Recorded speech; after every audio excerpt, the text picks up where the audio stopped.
Hello everyone, welcome back to a quick harvest. My name is Flo Every, and in the last quick harvest, we were playing a game. We were playing Thousand Year Door doing chapter 4. And I thought today we'd do something a little different, just to have kind of a different sort of quick harvest on main channel through Elden Ring. As you know, Elden Ring is slowly approaching, the DLC is slowly coming back. Or not coming back, it's finally going to be here soon. And I thought I'd play that, but before then, I was wondering how I was going to do quick harvest on like my preparation. So, for the most part, I'm going to be doing probably I would say 3 quick harvests on Shadow of the Earth Tree. So look forward to that. But in the meantime, I wanted to do some stuff in preparation for it, just to kind of build a pipe and kind of help me remember how the game flowed a little better. So, why don't we do that by ranking all the Elden Ring bosses? Now, this includes all the main bosses, not the ones that you encounter in Legacy Dungeons only, or usually enemies that become bosses that usually become enemies later. So, the knights, the Ember Knights, I think they're called. What are they called? The awful knights who you fight in early game. You have like these dragon tails that kind of whip you. They're not in here. The prison bosses are not in here either, or NPC bosses. It is only the main bosses. If I did all of them, we would be here the entire year. I might do a secondary version of this, where we go through all those bosses at some point. But yeah, Quick Harvest is not only about playing games, it's about doing rankings, watching stuff, reacting to things. I want this to be an all-encompassing series, and it's for people who want to have, I don't know, if they want to see my tier list of all the Elden Ring bosses before getting into the DLC, and then adding more, probably. So with that in mind, chat, let me grab all the bosses. I've put them all in a folder, and I'm going to add them to my POF document. Currently in the background, we've got some Limgrave ambience. You can find us on YouTube. And I've got my usual filter in the background. So yeah, there's a lot. As you can see behind the scenes, this is the same screen I used for 507 Rebirth. Actually, less bosses than you would think, surprisingly. But there's still a couple of them in here. So, just going through them in order. Or no order, kind of. I thought there was no borders. Let me just see if I can fix that. Give me a sec. Settings. No, I don't want any borders. There we go. That's going to avoid issues of... Oh, wait, one of them doesn't even have a name on it. Give me a sec. Anyway, why don't we get started now? I've fixed that one issue I was having. Starting with, according to... Let's just move all these out of the way. And focus on the main one right now, which is going to be... Elema of the Bria. Now, I don't remember this fight that much. At all, in fact.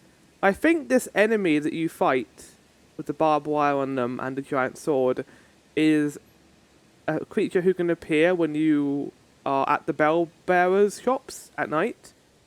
If you kill them, or if you're just there during the night, they sometimes get invaded by these entities that have a magic sword that just flies around all over the place, outside of their hand. I think the idea of the enemy is kind of interesting. The actual location, while looking very interesting on the map, I love the like green swamp around it. Kind of reminds me of that green castle from Lord of the Rings a little bit. But the actual castle itself is kind of forgettable compared to the rest of the area. Kind of a lot of the volcano plains I found, the volcano manor area. A lot of the stuff in that location and the Altus Plateau are not terrible, but compared to the rest of the game, by that point it is starting to wear on you how long this game is and how big it is. So I think that when you finally reach this boss, I think a lot of people would have already encountered them as basic enemies. Well, not basic enemies, but enemies you would have fought in the past.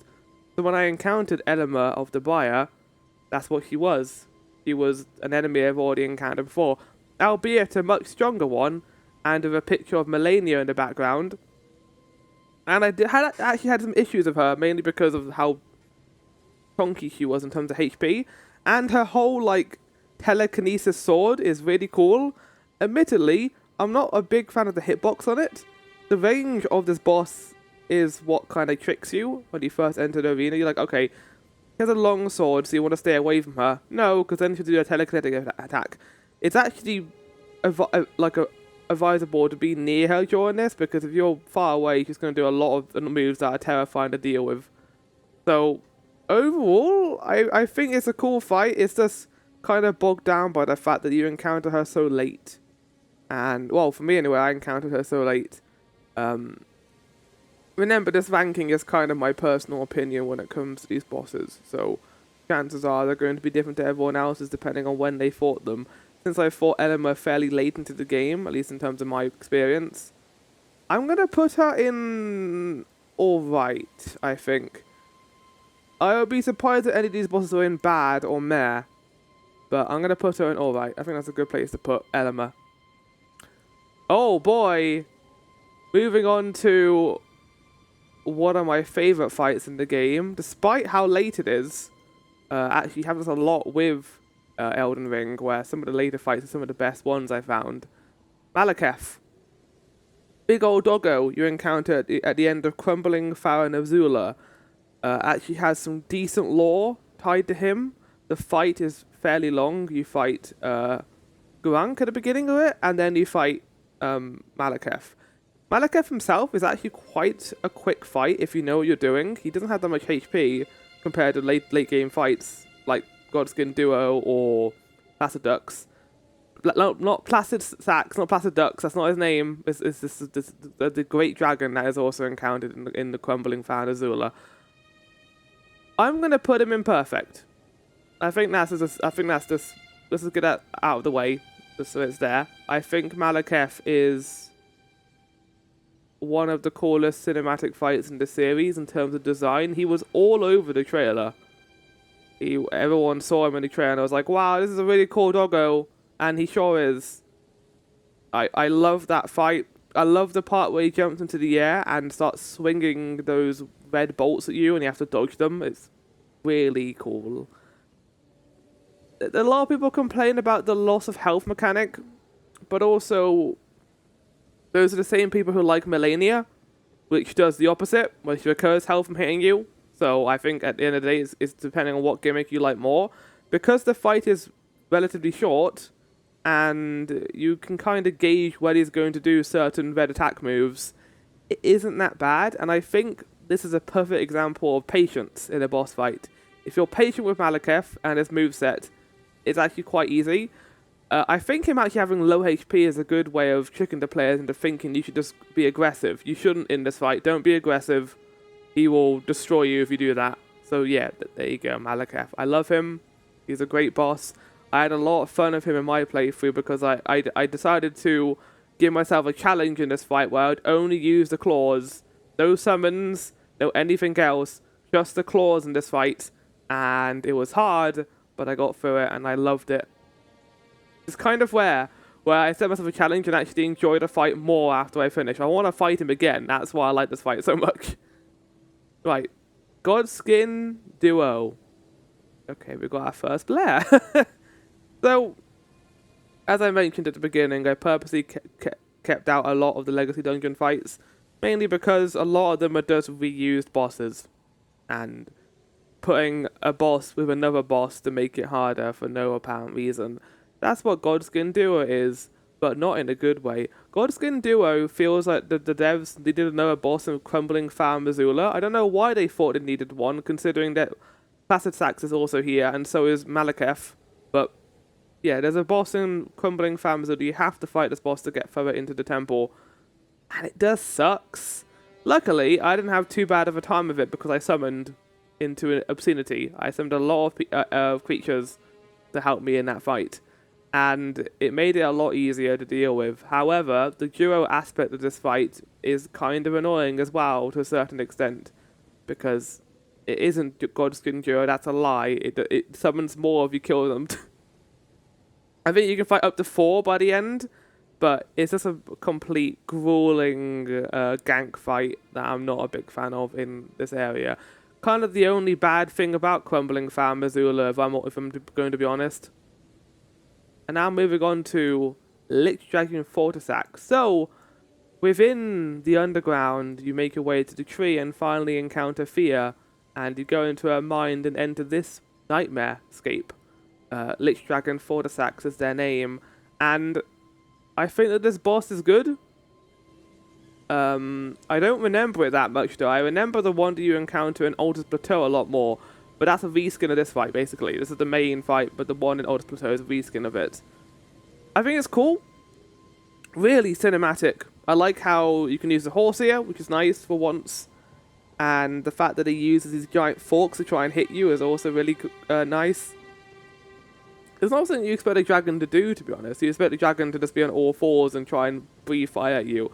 But they kind of went beyond that in Elden Ring and gave them more unique movesets, such as them throwing lightning at you. I think the fight isn't amazing. I think it's good. I think the actual, again, the game's style and design of it is amazing. And I love the giant tree in the background and the weird as hell skybox they have for this place in the dream. I'm going to put it in alright, I think. Maybe great. I don't think it's great though, I think it's good. The actual fight is a little lacking, but the area it's in is very good. Okay, moving on to Fear's Champions in the same area as well actually. I'm going to put this in there. I don't think Fear's Champions are bad. Again, similar to Lich Dragon Fortisax, it's kind of helped by the substance of the area and how interesting the lore is for Fear. But at the end of the day, these are just NPC fights.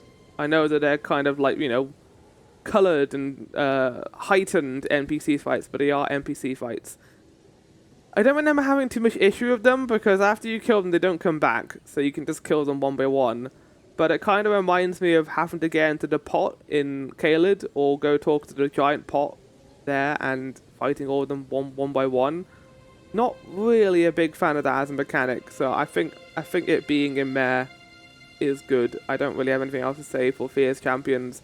Just a bunch of NPC fights that aren't necessarily bad and work in terms of the story, but aren't really something I want to go back to at any time. I'm not going to be like playing the DLC and being like, oh man, I missed the Fear's Champions.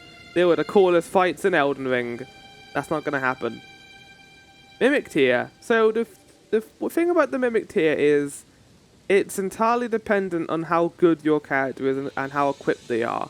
If you have your character equipped with some good weapons, this fight is going to be more difficult. If it is equipped with like a basic sword, it's not going to be as bad. Now, because my character at this point only had the claws on, it was actually kind of easy. So I'm going to put it in there. In terms of the idea of the fight, it would be imperfect. However, the actual entertainment value was fairly small outside of the first realization of how this boss worked, I think. Of course, the actual Mimic tier you get from this is excellent.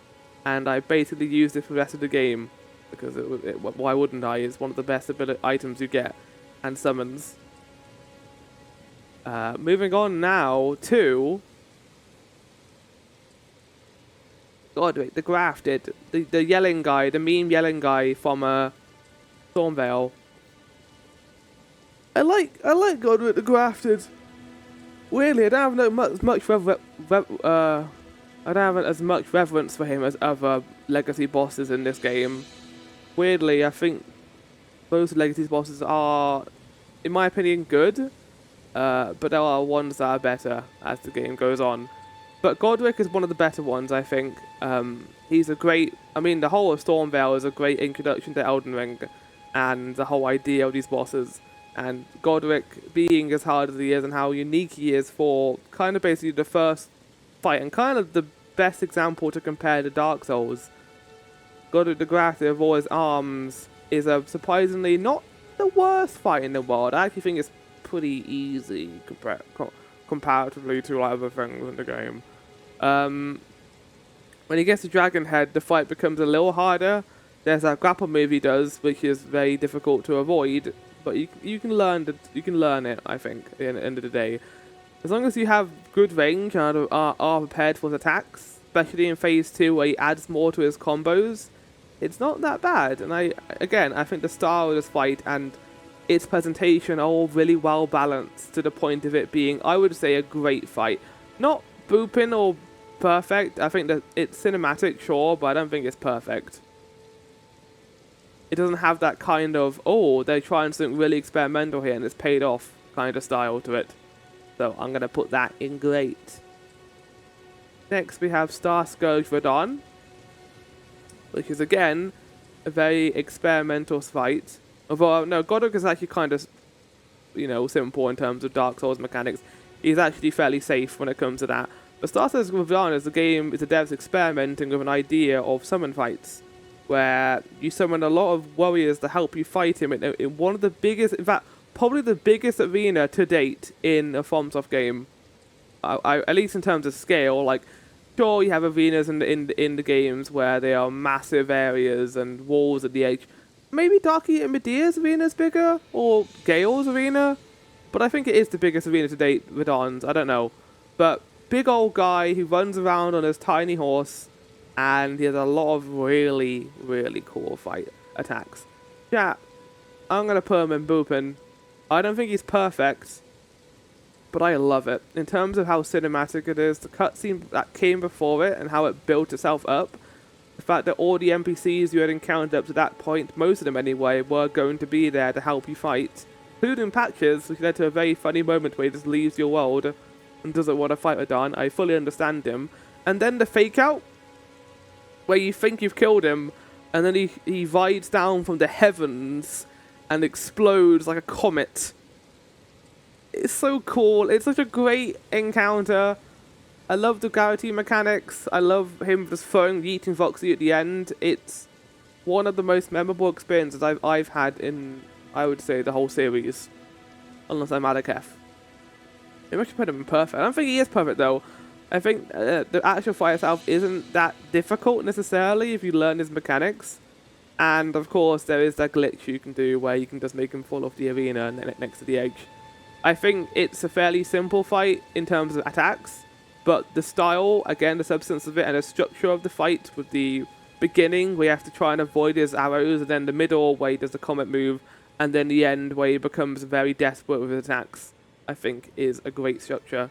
And probably the best legacy boss, I would say, out of the 5. Maybe? I don't know, maybe not.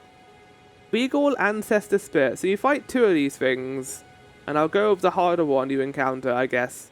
But I'm going to put this in, I think, alright. I don't think it's great, but I don't think it's bad either. The main thing about this fight is it's not bad.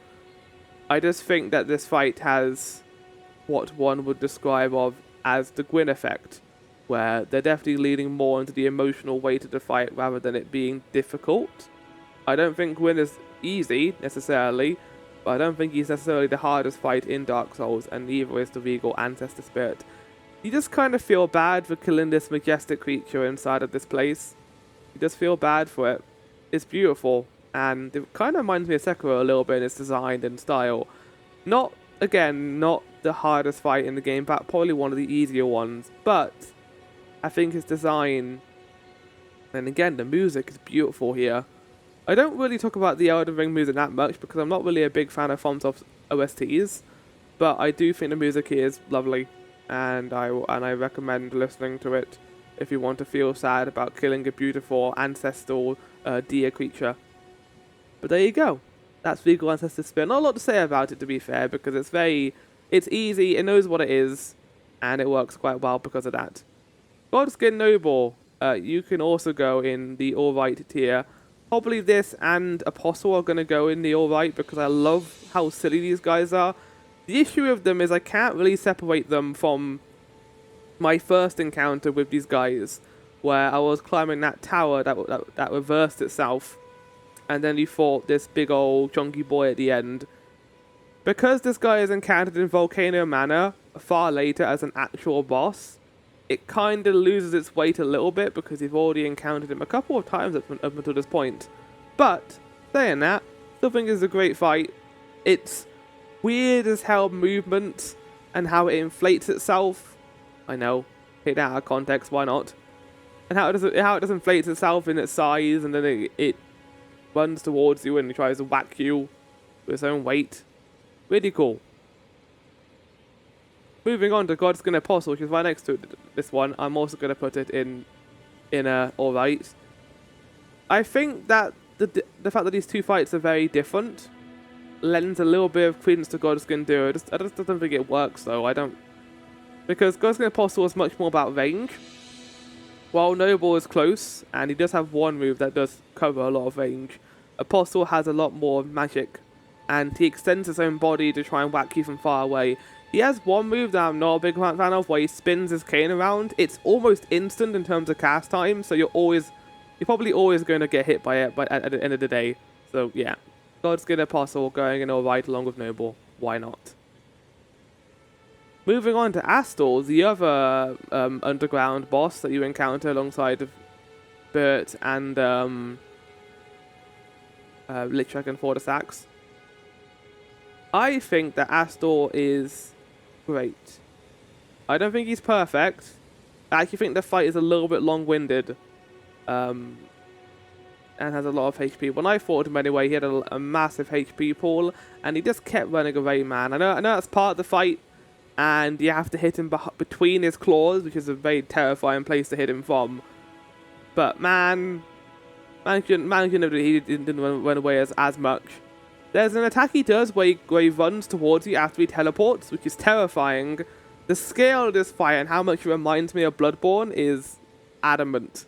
So yeah, Astor, really damn cool in terms of design and arena. Again, presentation is on point in this fight. I don't think that its mechanics are bad. My main issue with it is he just runs away a whole lot. And there are certain moves, and trying to find the best place to hit him to was difficult. But yeah, it's a good fight. I like him. Mog. So I fought Mog pretty late into the game because I didn't know how to get to the Dynasty area. I know about his knee heel move and the fact that you got to equip a talisman to avoid a certain attack he does, which I quite like as a mechanic in theory, but trying to work out what that talisman is a little difficult to do. So I don't know how I feel about it necessarily. But Mog, love his design. Love the fact that he has got, with one of his spikes, hits his own eye. Poor guy, I feel bad for him. And probably has some relevance for the DLC, considering you have to fight him to be able to get into the DLC place. Style, again, beautiful. The blood mechanics. Just the fact that he gets wings in Phase 2. My main issue with him, though, stems from the Flaming Blood being a little bit annoying to deal with. The arena is not the biggest. It's actually one of the smaller arenas in the game. Looks cool, is far too small for the blood mechanic, I think. Because the blood remains on the ground and it can hit you if you stand on it, and it's fiery, so it is going to hit you. I'm not really a fan of how much you got to try and avoid it, and eventually the entire arena can become filled with blood. It doesn't leave a whole lot of room to do certain attacks, and it just becomes a monotonous, uncomfortable fight overall. I'm not going to put it in alright, I'm going to put it in great. I don't think it's, again, perfect. But that's what we've got its categories for. So yeah, I'm going to put it in great. Probably at the far end of great, to be honest. But yeah, I do love that fight a lot. In terms of style and the fact that how evil he looks, it's really good. Like, Commander Neil. So, you encounter one of these guys probably first in Caelid. I say guys, not Commander Neil, because Commander Neil is a very specific version of this enemy. But they are all basically the same. It is a big old dude. He has a lot, and I mean a lot, of AoE attacks. This entire fight is, you cannot stay away from him enough to be able to avoid him. You just gotta be in there and I frame roll to avoid them, because if you don't do that, you're gonna die. So yeah, Commander Neil is actually one of the latest bosses you fight in the game, because he's in the mountaintop of the giants, and I don't hate him. I just think compared to the rest of the bosses, he's not really that interesting looking. He's just a guy with a giant spear. Like, you have a man made of all this padding and stuff, and looks like he's just got this dripping in cake mix. And you just got Commander Neil as like a regular old Neo boss. So I'm gonna put him in alright. I don't think he's bad. Again, I think that the AoE actually makes this fight fairly memorable because of how much he swings that spear around and all the wind attack he does. And then he has that whole phase where he just cannot be hit, and he's running around swinging that staff. It is terrifying, but I quite like it. Alright, moving on to Red Wolf of Radagon, who you encounter first in, I think, Raya Lucaria in the Academy. I actually don't like this fight. Not gonna lie. I think his attacks are really unpredictable, which might be on purpose. But he's a fast little wolf friend who likes to stay out of your line of sight. He does what all wolves do in FromSoft games, where you go in to hit them and they just back off like about 10 feet, so you can't get near them. This guy does that a lot. He's basically this game's version of Sif, but not as interesting or fun. I'm not gonna put him in Mare. Maybe I will put him in Mare, actually. I just don't like fighting him. I think it's the thing about his moveset and how unpredictable he is. This is a lot of damage. I remember when I fought him in Raya Lucaria, compared to Renala, he was probably the harder of the two, in my opinion. But yeah, he's gonna go there. Margit. Go there, Margit. I don't really need to say a whole lot about Margit that hasn't been said before. I would say this is the best tutorial fight in the series, outside of maybe Misbegotten, Leoline Misbegotten. Could also be the tutorial fight if you think about it, if you're going there first. But chances are you're going to Stormvale first, and the first boss you're going to encounter is going to be a wall for most players, including me, is Margit. Margit is so well designed, input reading aside when it comes to your healing. He is designed to test the player and be like, okay, maybe you shouldn't come here right now, maybe you need to come later. So the devs are like, okay, we're going to have this boss, we're going to have a boss that can do range attacks, alternate between certain weapons. How are we going to do that? We're just going to give him a magic ability where he can just summon random weapons, including swords, a hammer, and daggers, which he can throw at you. I think how versatile he is and how unique his moveset is compared to previous bosses in the series allows the fight to kind of stand on its own compared to other examples in this list.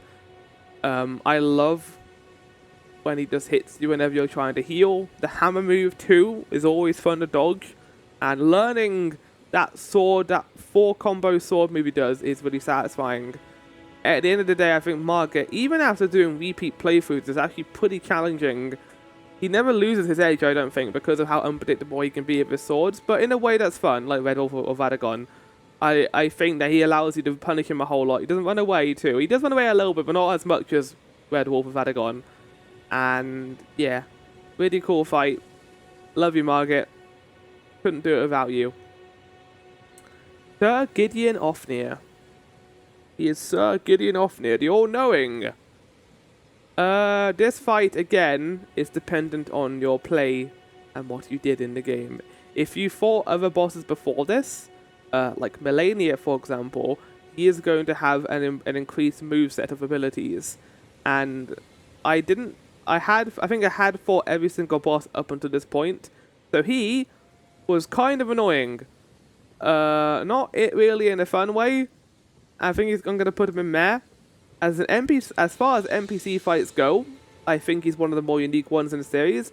He doesn't feel like an NPC fight because of his spells, but he is an NPC fight, I think, for the most part. The spells that he uses, I think you can also learn at some point as well, but yeah, he is annoying. If you just run in there and try and hit him and stun him, that does work. But I was never good at that. I don't know why that never worked out for me, but it just didn't in this example. So yeah, Gideon, you can go here. You can sit in Mare for the rest of time. I don't want it anywhere else. Moving on to Horaloo. The penultimate boss of the game, outside of Radagon and Elden Beast. I love this fight. It's going in perfect. It reminds me of Sekiro, is the way I described it when I was playing it. His moveset and how fast he is. How well animated this fight is. Because you go into it thinking there's going to be another giant lad with a tiger which he summons, and his axe move where you have to do an iframe dodge to avoid it, which is really cool. I think that's one of the first times in the series where you were forced to do an iframe dodge to avoid something, which is neat. You can't just run away from him in this fight, you have to actually dodge it. This fight is all about playing aggressive and trying to avoid his moveset. And it kind of just harkens back to the whole idea of Elden Ring, how you are a warrior, just like Horalu is. You are there to claim the Elden Ring, or the Elden Lord status. And Horalu over here is like, no, no, you can't do that. I did this first, and it's going to be mine again. And he's there to defend it from you. And it becomes a fight, not between like a really powerful boss and you, but between two really powerful entities fighting each other for the Elden Ring. And I think in terms of the lore behind that and the story significance, it's really neat. I like Horalu a whole lot because of that. And yeah, the phase 2 is amazing. Again, reminds me a lot of Sekiro and that style of movement. So yeah.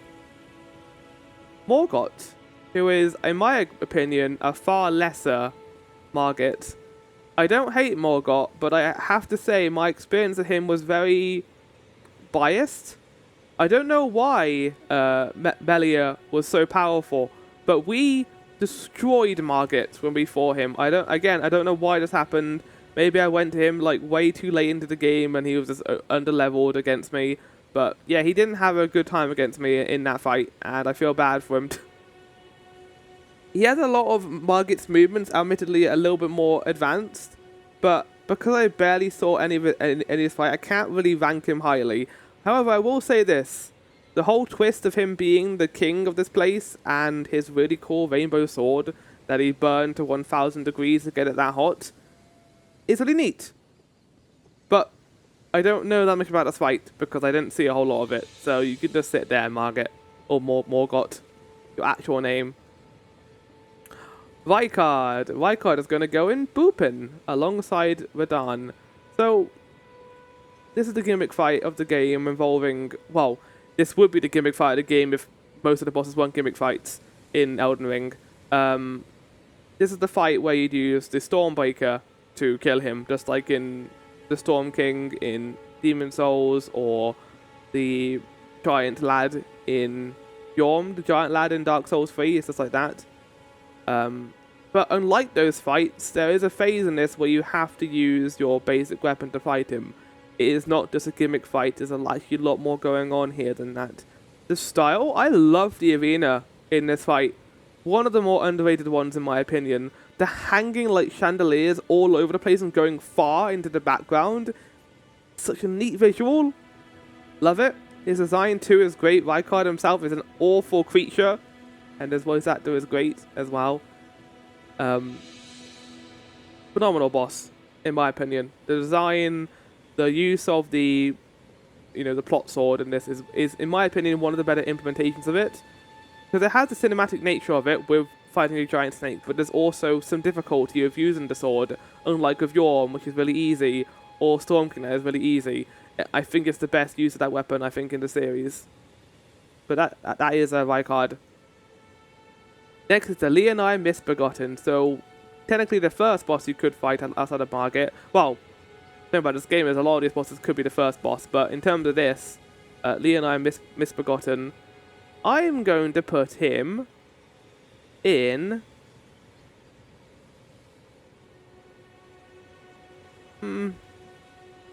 Actually going to put him in alright. I think I was going to put him in great, but I had a thought about it. I think this fight is fun. His attack pattern is a thunder dodge. But he is basically an easier Margit in terms of design. He's not that hard to fight, I don't think. Especially if you come to him after fighting Margit and doing Stormveil Castle.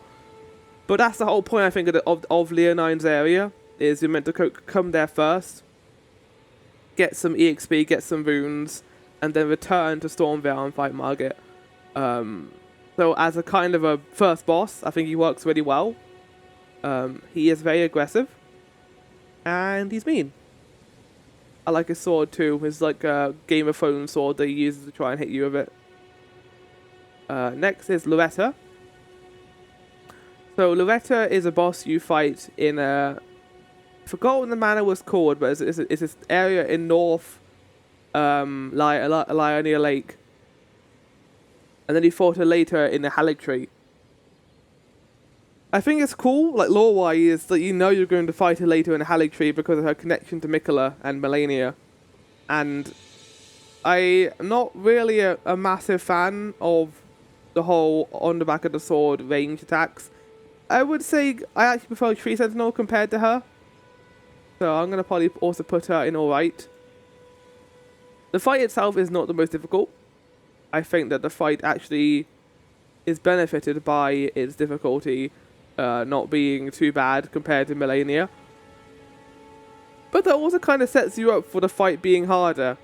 For the fight against Melania being easier, and the rest of the Haligtree area being easier. Because in terms of a war boss, he's not a great war boss to certain later locations.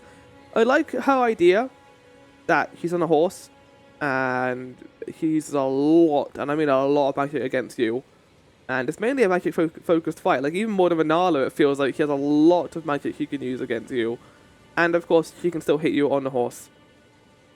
So yeah. But yeah, in terms of movement, it isn't very memorable in my opinion either. So there's that aspect as well. Oh boy. Moving on to an absolute banger. Valiant Gargoyles. Chat, I don't think anyone's going to question this. Me putting it in Blair. What a clusterfuck of a fight. If you thought Godskin Duo was bad, say hello to Gargoyle 1 and Gargoyle 2, because despite how big this arena is, they are not fun to fight. Even one of them isn't fun to fight. But having two of them, that takes the cake in my opinion.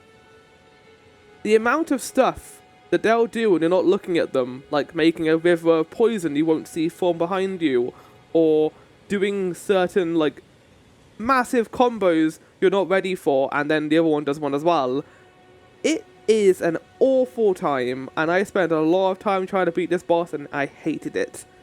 And because of that, I hate these gargoyles in this game. I don't like fighting them.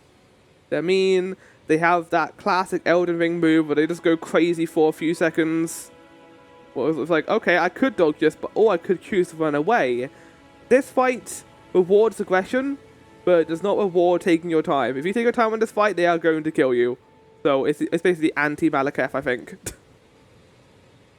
Elden Beast, before Radagon on this pile that the POF gave me, Elden Beast is, I think, divisive among the community. A lot of people like Elden Beast as a singular fight, but since you fight him since you fight it after Radagon immediately, and it's kind of like Moon Presence in that way, where you have to fight it immediately afterwards. There's no saving or using healing. Not a big fan of that, because Elden Beast isn't an easy fight. I think it's can be pretty challenging in terms of certain moves, especially a mechanic that I wish From stopped doing, is him creating an orb of magic that follows you around and hits you with it, that is not tied to any other mechanic in that fight. The issue with that is if you have a mechanic that is independent of other moves, it is going to make those other moves a lot more annoying to dodge, because the game cannot predict it. There is no preparation for it. You just got to play well. And yeah, in terms of, especially after fighting Radagon, who isn't easy either, I think that kind of holds it back. On its own, I think it's an excellent fight, and especially a great ending to Elden Ring.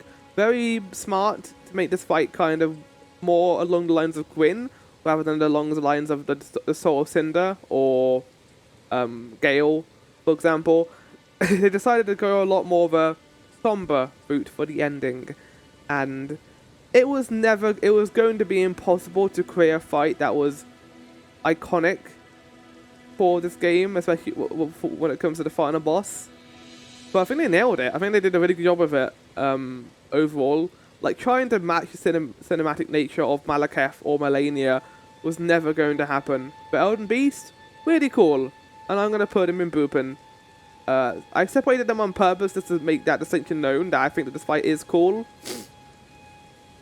But in terms of structure, and if I was going to rank it with Radagon, it'd probably go in great, not in Bupen.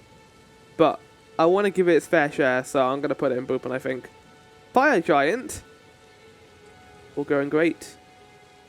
I think that this fight was memorable for me when I did my enemy randomizer and it swapped Margit for my Fire Giant and Avina, which was terrifying considering how small it was. You don't realise how lucky you are in that, where the Avina for it is a certain size, and you realise, oh, okay, no, I need a big arena for this fight. The Fire Giant requires it. Yeah, no, that is entirely the case here. You need that big arena, because if you don't, have fun fighting this boss, because they're just going to throw a bunch of range at you. Weirdly, like, staying underneath him and trying to hit his feet is actually not that bad, but in Phase 2, where the entire ground becomes lava, it becomes a grueling match. I also appreciate Thom, like, making this fight have a lot of HP.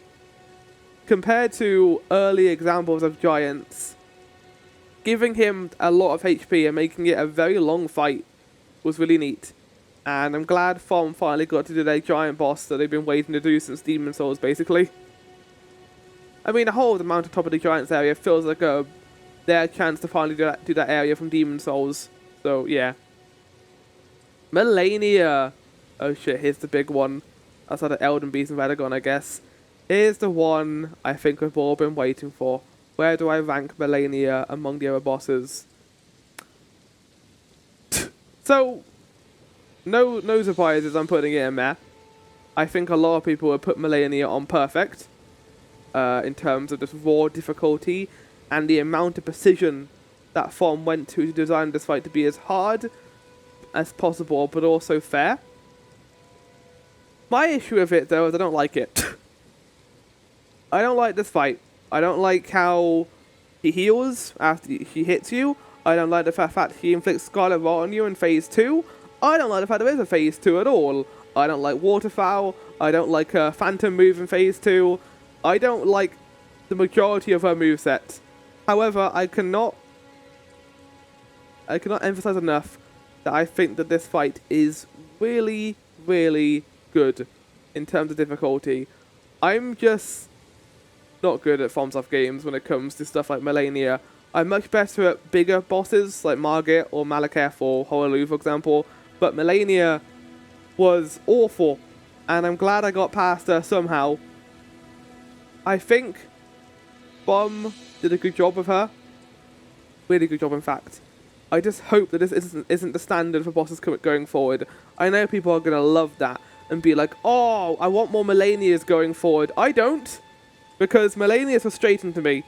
I don't enjoy her moveset. I think that she is far too difficult for an average player in Elden Ring. And yes, she's optional. Yes, you don't have to fight her. But I think, in terms of this balancing, that should always be the optional boss. That should be the peak in difficulty. Melania should be the top. We should never go higher than this Thom. If we do, we're going to have problems. If Mesmer's harder, which I think he probably is going to be in the DLC, I'm going to be worried. But we'll see. We'll see what happens. But yeah, Melania's going in mad, just in terms of raw enjoyment. Godfrey. Godfrey is a boss I forgot even appeared, because you fight a better version of him later in Hoarlu. I'm going to put him in there. I think that the fight itself is far too easy for this point in the game, and poor Morgott over here kind of gets hit on by Godfrey, who appears first. But yeah, he is there. He appears, you fight him, you kill him. Not a whole lot to say about Godfrey. Radagon will go in perfect. I think Radagon is the best final boss in the series. Elden Beast, good. I like Elden Beast a lot. Radagon is perfect. His moveset is extremely fair. All of his moves, surprisingly simple for a final boss, but they're not too bad to dodge. Cinematic wise, again, fairly simple. He just kind of hits the hammer into the ground and it causes a smithing effect to occur. I love how simple this boss is, and yet it is really memorable. People are going to argue that the teleporting mechanic is annoying, and I will say that him teleporting on the player is annoying, but you can predict that. You can prepare for it. You can be ready for that move when it happens. With Melania and Waterfowl, I'm never going to be able to dodge that move. that is just going to be an impossible situation for me. With Radagon, however, you can prepare for most of his moveset, and I love that about this fight. Like, Gwyn, great. I think the parry mechanic is cool, but not that much outside of that is going on in that fight. I don't remember what the final boss was in 2. I think it was Aldia, maybe?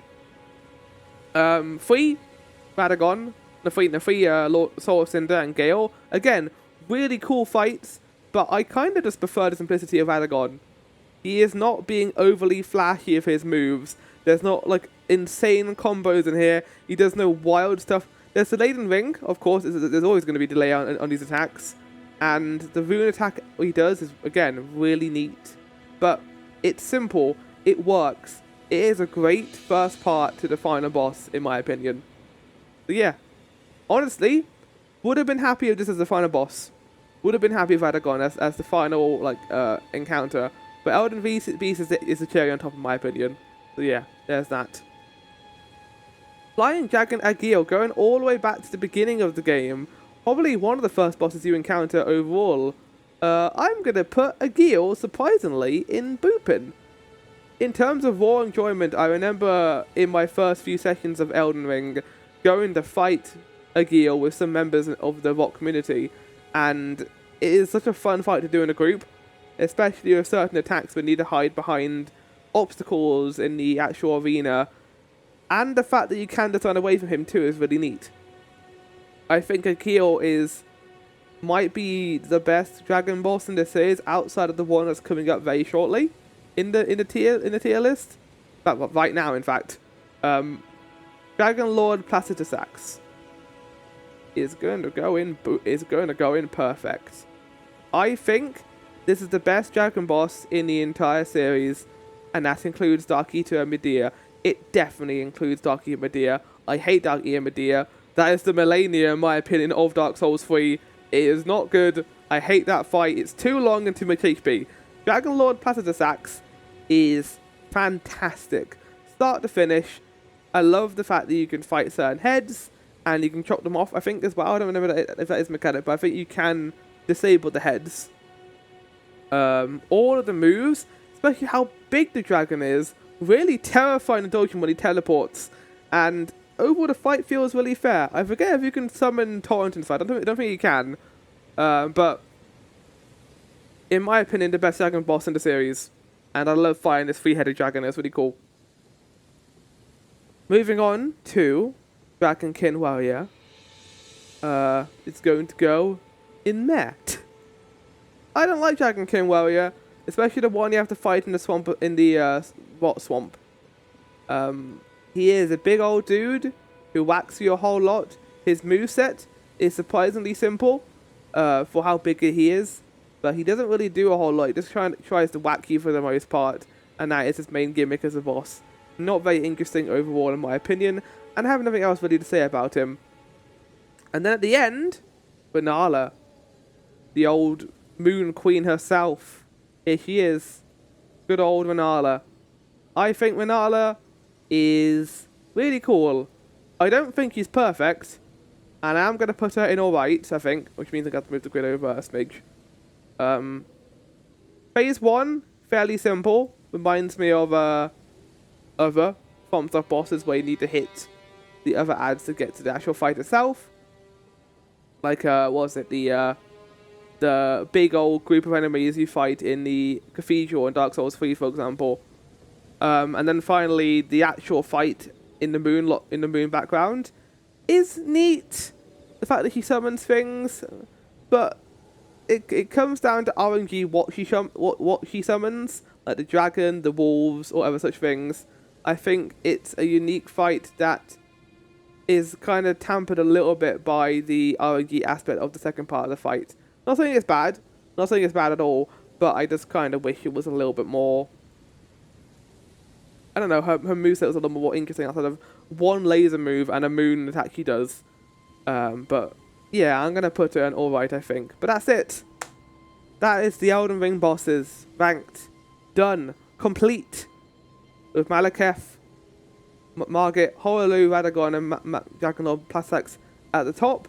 At the bottom, Godskin Duo and Valiant Gargoyles. I think Elden Ring's main issue for me is a lot of the bosses are good. They don't reach the heights of certain bosses in Dark Souls 3 or Sekiro, in my opinion, but in terms of experimental design and how unique they are, I think that they are phenomenal. But then we have these 9 bosses, I would say, which are... Oh no, I would say I would also include the greats in there too, which are great. These are functionally some of the best bosses in the entire series, and these 5 probably come out on top of even those, I would say. Like, Radagon is probably my favorite boss in all of the Souls games, and that includes Ishin. So that's definitely saying something from Sekiro, considering how much I love Ishin. And fine, but yeah, that's the list. That's Elden Ring bosses ranked. I wanted to do this before Elden Ring DLC release, so we got through them now. I might do another one of locations maybe, and just talking through them, but we'll see what happens. But yeah, I hope you all enjoyed, and I'll see you all next time for another Quick Harvest. Goodbye.